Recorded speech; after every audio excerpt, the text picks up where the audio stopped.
j'espère que vous allez bien. Aujourd'hui je suis trop contente de vous retrouver dans une vidéo plutôt simple, on va pas se leurrer, puisqu'en ce moment je prépare pas mal de vidéos qui me demandent beaucoup plus de travail, qui vont arriver d'ici quelques jours voire semaines, mais pour certaines même quelques mois je pense. Mais aujourd'hui je me suis dit que c'était le moment parfait de me poser et de vous faire mon bilan lecture du mois d'avril, sachant qu'il y a pas mal de trucs à dire. J'ai lu 10 livres en avril. Les 4 premiers dont je vais vous parler, ce sont des livres dont j'ai déjà plus ou moins fait la review dans une autre vidéo que je vous mets ici, ou là, j'en sais rien, quelque part. Et comme ça va vous permettre de pouvoir avoir une review beaucoup plus détaillés. Je vais quand même évidemment vous les présenter puisqu'ils font partie de mes lectures d'avril, mais c'est la raison pour laquelle les 4 premiers ça va aller assez vite. Voilà, par contre les autres, j'en ai jamais parlé. Et ça c'est très cool parce que j'ai des pépites à vous présenter. Le premier livre dont je vais vous parler, c'est un livre, comme je vous l'ai dit, je vous renvoie à la vidéo de tout à l'heure.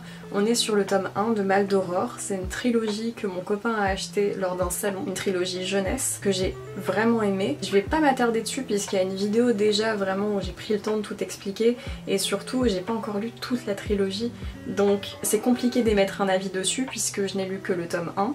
En une journée littéralement, et ce tome 1 vraiment c'est littéralement le début du deuxième tome. C'est une suite mais alors continue, alors je pense que le troisième tome ça va être pareil, et ça fait littéralement que j'ai du mal à donner un avis sur quelque chose que je n'ai pas en soi terminé. Donc on y reviendra plus en détail lorsque pour celui-là j'aurais lu la trilogie. Je pense que c'est le plus judicieux. Tout ce qu'on a à retenir c'est que j'ai beaucoup aimé et je pense que je pars sur un 4 étoiles pour ce livre-là. Ensuite, j'ai lu La femme de ménage, le tome 2, enfin. J'avais adoré le premier tome, j'avais d'ailleurs fait un vlog où il apparaît, je le mets quelque part, c'était mon premier vlog.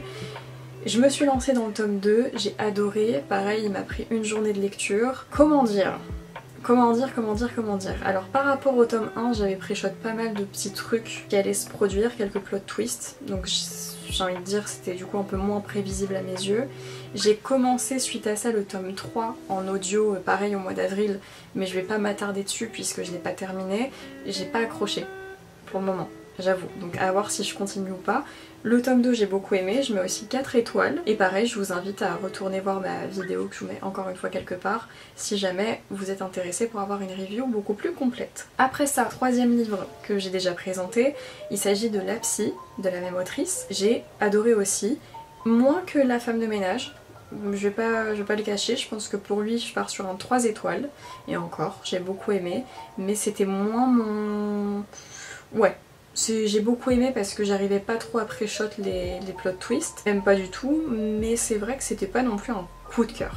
Voilà, mais j'ai bien aimé, donc 3 étoiles. Après, dernier livre que je passe un peu rapidement, c'est une BD cette fois-ci, Le Mystère Henri Pic, une BD qui est adaptée d'un livre de David Fonkinos que j'ai beaucoup aimé. Visuellement elle est magnifique, l'histoire est magnifique, j'ai hâte de lire le livre qui a inspiré cette BD. Je vais pas m'attarder dessus, juste j'ai adoré, c'est un 5 étoiles. Voilà, c'est un coup de cœur sans nom. 5 étoiles. Maintenant, on va passer aux livres, où je vais prendre plus de temps pour en parler, puisque ce sont des livres que je n'ai pas encore, pour certains, présentés sur la chaîne.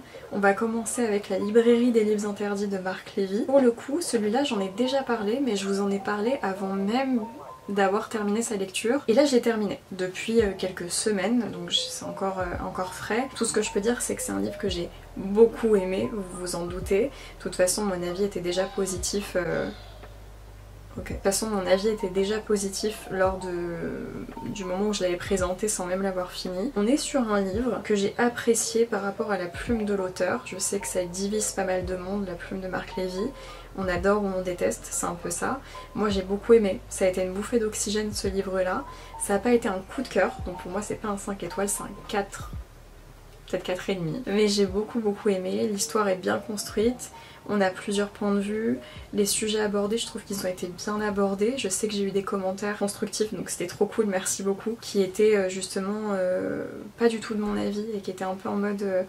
ce livre-là avait une possibilité justement d'aborder des sujets un peu plus grands sur notamment la censure, mais il l'a fait d'une façon un peu trop peut-être cadrée ou...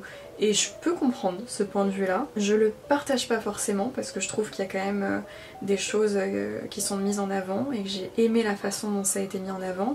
Mais je comprends et justement j'adore avoir un avis sur ce genre de livre qui divise, donc n'hésitez pas à me dire si vous avez apprécié ce livre ou non, ça m'intéresserait sincèrement. À partir du moment où c'est constructif, c'est avec grand plaisir. Ensuite, on va passer à 2 livres. Je les mets ensemble parce que c'est un tome 1 et un tome 2 et je trouve ça important de les mettre ensemble. Alors bon, il n'y a pas que 2 tomes, vous allez vite comprendre. Je les ai lus à la suite et en l'occurrence, c'est One Piece. Oui, parce que mon copain, après plusieurs mois, a réussi à me mettre dans One Piece. Alors avant, petit disclaimer, ça sert strictement à rien de venir me spoiler One Piece. Les gars, c'est pas moi qui gère mes commentaires, c'est mon copain qui du coup connaît One Piece, donc chill, ne perdez pas votre temps, je les verrai pas. Les autres personnes ne les verront pas non plus parce que mon copain est hyper assidu sur ça et il supprime directement. Alors évidemment, je le précise, mais quand je réponds à vos commentaires, c'est bien moi qui suis derrière l'écran et c'est moi qui vous réponds. C'est juste que, comme ça a déjà pu arriver, ça m'évite de tomber sur des commentaires de mecs qui ont la main autre part que sur le clavier. Voilà. Pour le bien de ma santé mentale, mon copain check avant et il me dit si c'est good ou sinon il supprime. Mais une chose est sûre, c'est que quand je vous réponds, c'est moi qui vous réponds. Donc j'ai lu le tome 1 et le tome 2, j'ai surkiffé. C'est bon, j'ai surkiffé. Pourtant, pour ceux qui me suivent un peu, vous savez que je suis pas trop manga. Genre vraiment, moi c'est pas trop mon truc depuis longtemps. J'essaie de me mettre dedans, c'est compliqué. J'ai adoré. J'ai adoré le tome 1, j'ai adoré, je l'ai dévoré en 1 heure. Le tome 2, pareil, j'ai surkiffé. Faut que je me mette au tome 3, enfin à la suite en fait, littéralement. Et j'ai trop hâte. Et j'ai trop hâte, donc voilà, donc ça compte dans mes lectures du mois d'avril. Et c'est d'ailleurs la raison pour laquelle je vous ai dit que je suis pas mal sortie de ma zone de confort. Ça passe aussi par ça. Pour One Piece, c'est un 5 étoiles. Ensuite, après ça, j'ai lu un peu par hasard, en version pareille comme Le Mystère en Répique, donc sur mon téléphone, Les Fleurs de Grand Frère, qui est une BD, enfin genre que je sais, de Gaël. Attendez, je vois pas. Bah je vois toujours pas. Gaël, c'est Gaël. C'est une BD sur laquelle je suis tombée totalement par hasard. J'ai hésité à l'acheter au format papier lorsque je suis tombée dessus en librairie il y a quelques semaines. C'est magnifique. Alors on est sur une BD, je sais pas si je peux la qualifier de jeunesse, je pense que si. On est sur une BD déjà, mais visuellement, mais c'est un chef-d'œuvre, vraiment. Elle est belle comme tout. J'ai tout de suite accroché justement aux illustrations. On est sur une BD qui justement va aborder des sujets, je sais pas comment je peux dire ça sans que ça sonne péjoratif parce que c'est sincèrement pas ce que je souhaiterais. On est vraiment sur une BD qui aborde des sujets hyper profonds, la différence, enfin les différences, l'acceptation, mais qui les aborde d'une façon métaphorique extrêmement douce à travers justement les fleurs. Et j'ai adoré, enfin je vois pas comment je pourrais plus vous vendre la chose parce que vraiment, je vous dis, quand je l'ai lu, j'étais en mode mais j'ai trop aimé, une vraie bouffée d'oxygène. Donc je pense que c'est une BD jeunesse, du moins ça peut totalement être lu par des personnes assez jeunes, mais comme moi, des adultes peuvent aussi trouver leur compte et vraiment j'ai beaucoup aimé. Pour Les Fleurs de Grand Frère, c'est un 5 étoiles, sans hésitation. Ensuite après ça, j'ai lu et abandonné aussi, mais je considère que c'est un livre lu puisqu'il me restait moins de 100 pages, c'est La Péninsule aux 24 saisons. C'est un livre dont j'ai parlé et dont j'ai vlogué la lecture dans cette vidéo, quelque part, donc pareil, je vous la remets si vous voulez un avis beaucoup plus construit parce que pour le coup j'ai pris beaucoup de temps à vous expliquer les raisons pour lesquelles j'ai abandonné ce livre là. Tout ce que je peux vous dire c'est que je n'ai pas aimé, j'ai vraiment pas aimé, je vous invite à voir la vidéo pour bien comprendre parce que je vais pas revenir dessus, ça m'a demandé tellement de temps pour tout noter, mais c'est une étoile, vraiment ça part. J'ai La Péninsule aux 24 saisons qui est là, mais j'ai littéralement oublié que je l'avais donc je vous la montre que maintenant. Mais ouais, franchement je pense qu'on est sur un... Allez, je veux pas faire ma méchante là, mais 1,5. Et après le dernier livre que j'ai lu, alors ça c'était hier, je l'ai lu, c'est un livre qu'avait mon copain dans sa bibliothèque. C'est un manga assez conséquent et j'aime beaucoup le format, j'aime beaucoup. C'est Sous un ciel nouveau, donc c'est un manga qui regroupe, il me semble que c'est 4 histoires, tranches de vie, vraiment différentes les unes des autres. Au niveau des histoires, alors j'ai passé un super moment, ça va être compliqué de noter ce livre là pour la simple et bonne raison qu'il n'y a pas qu'une histoire à l'intérieur.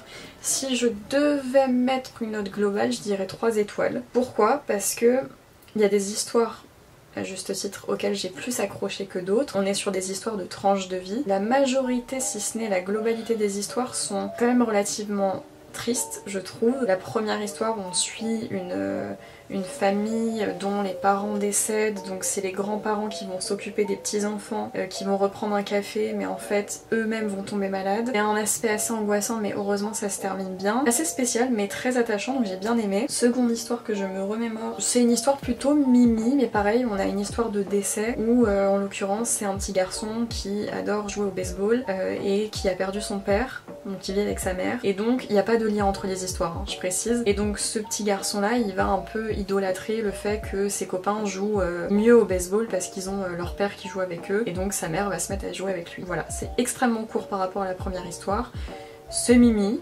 voilà, c'est bien apporté, c'était chouette. Et ensuite, troisième histoire, ça m'a beaucoup dérangé. La troisième et la quatrième histoire m'ont beaucoup dérangé, et je pense que c'est pour ça aussi que je peux pas mettre plus que 3 étoiles, parce que j'ai pas tout compris. On est sur une histoire d'amour entre une femme et un escroc qui va du coup soutirer de l'argent aux femmes pour se marier avec, leur demander de l'argent, etc. etc.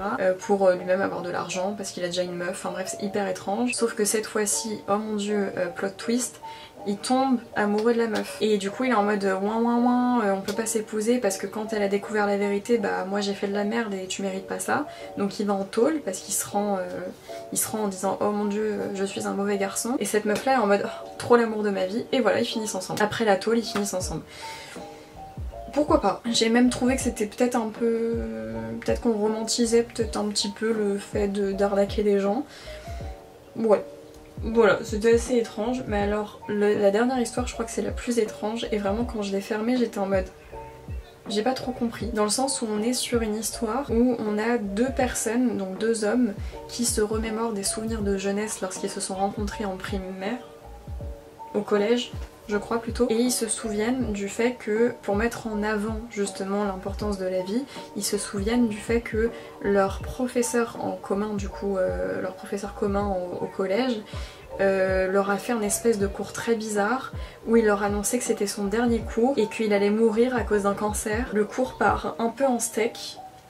C'était trop bizarre, genre le mec il commence, le prof à enfermer des élèves genre dans le placard en disant bah tu vois ce que ça fait d'être oppressé, parce que c'était un prof que les élèves apparemment n'aimaient pas trop et s'endormaient dans son cours, et bah le mec termine en disant peut-être que je vais mourir mais au moins personne s'est endormi dans mon cours. Bref, vous voyez, genre, les pages sont très très sombres. Je peux comprendre, vous voyez, il enferme des gosses dans le placard, et je peux comprendre l'aspect de la vie ne tient qu'à un fil, la preuve, ce professeur que personne n'aimait, bah voilà, il décède. Mais la façon dont c'est amené, ça m'a dérangée. Il y avait une dimension hyper angoissante. Surtout à la fin, ça se termine vraiment en mode... les deux, ils se regardent et trop cool. Comme si c'était rien passé. Voilà pour cette vidéo, et j'espère qu'elle vous aura plu. Comme je vous l'ai dit, je prépare des formats un peu, même beaucoup plus longs qui vont arriver. C'est juste que ça me demande pas mal de préparation. Moi, je vous invite encore une fois à me rejoindre sur Instagram, Mémoire Livresque, pareil. Et moi, je vous dis à bientôt pour une prochaine vidéo.